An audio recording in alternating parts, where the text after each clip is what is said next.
Hi welcome to our వీటీ channel అండి. ఈరోజు వచ్చే రెసిపీ ఇది వంకాయ పచ్చి పులుసు అనమాట. ఎలా తయారు చేసుకుందాం చూసుకుందాం. ముందుగా ఒక వంకాయ తీసుకోండి, పెద్ద సైజు వంకాయ, 2 పచ్చిమిర్చిలు తీసుకోండి. అండ్ ఇప్పుడు ఒక స్టవ్ వెలిగించుకొని 2 పచ్చిమిరపకాయలు తీసుకున్నాం కదండి. ఈ పచ్చిమిర్చిలు ఇప్పుడు ఫోక్తో పుచ్చుకొని 2 కాల్చుకోవాలి బాగాని. సో ఇప్పుడైతే మనం వంకాయకి ఆయిల్ రాసుకోవాలన్నమాట.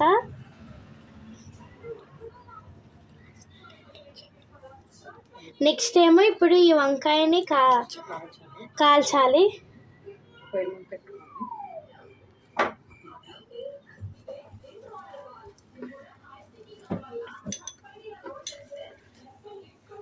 వంకాయని ఇలాగ పొయ్యి మీద పెట్టి ఈ లోపల మనకి వంకాయ కాలే లోపల మనం కొన్ని అరేంజ్ చేసుకోవాలి. చింతపండు నానబెట్టుకొని ఉంచుకోండి. అండ్ అలాగే నాకు కాల్చిన పచ్చిమిర్చి అండ్ 3 ఆనియన్స్ ఇలాగ సన్నగా కట్ చేసి ఉంచుకోండి. ఇదండి ఇలాగ వంకాయ కాల్చుకోవాలి. ఇంకా బ్లాక్గా రావాలి. ఇట్లా వంకాయ కాల్చుకొని నీట్గా. ఓకే అండి, ఇప్పుడు ఈ వంకాయని ఇలా కాల్చుకున్నాం కదా. ఈ వంకాయని ఇప్పుడు ఈ వాటర్లో వేసేసుకొని కాసేపు ఉంచుకోండి. కొంచెం వేడి చల్లారయ్యాక ఈ పొట్టు అంతా తీసేసుకోవాలి. ఇలా నీట్గా తీసేసుకున్నాం కదండి. ఇప్పుడు ఇంకో బౌల్ తీసుకొని ఇంట్లో వంకాయ అది వేసేసుకొని కట్ చేసుకున్నాం. ఇప్పుడు ఈ వంకాయని కట్ చేసేసుకున్నాం.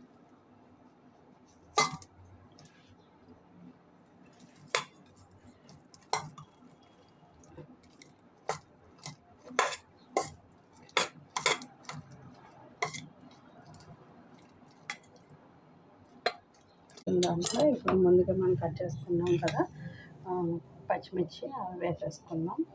అండ్ అలాగే ఆనియన్స్ కూడా. ఇప్పుడు ఇందులో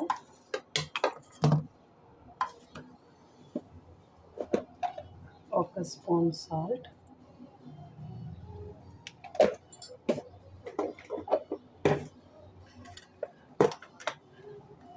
అండ్ 1 స్పూన్ కారం. ఆల్రెడీ పచ్చిమిర్చి వేసుకున్నాం కాబట్టి కారం అని పక్కలేదండి, 1/2 స్పూన్ అయినా సరిపోతుంది. అండ్ అలాగే మెయిన్ చింతపండు. లాస్ట్ అండ్ ఫైనల్ ఇందులో కొత్తిమీర వేసుకొని గార్నిష్ చేసేసుకోవడమే. ఇప్పుడు మొత్తం అన్నీ ఒకసారి కలిపేసుకోండి.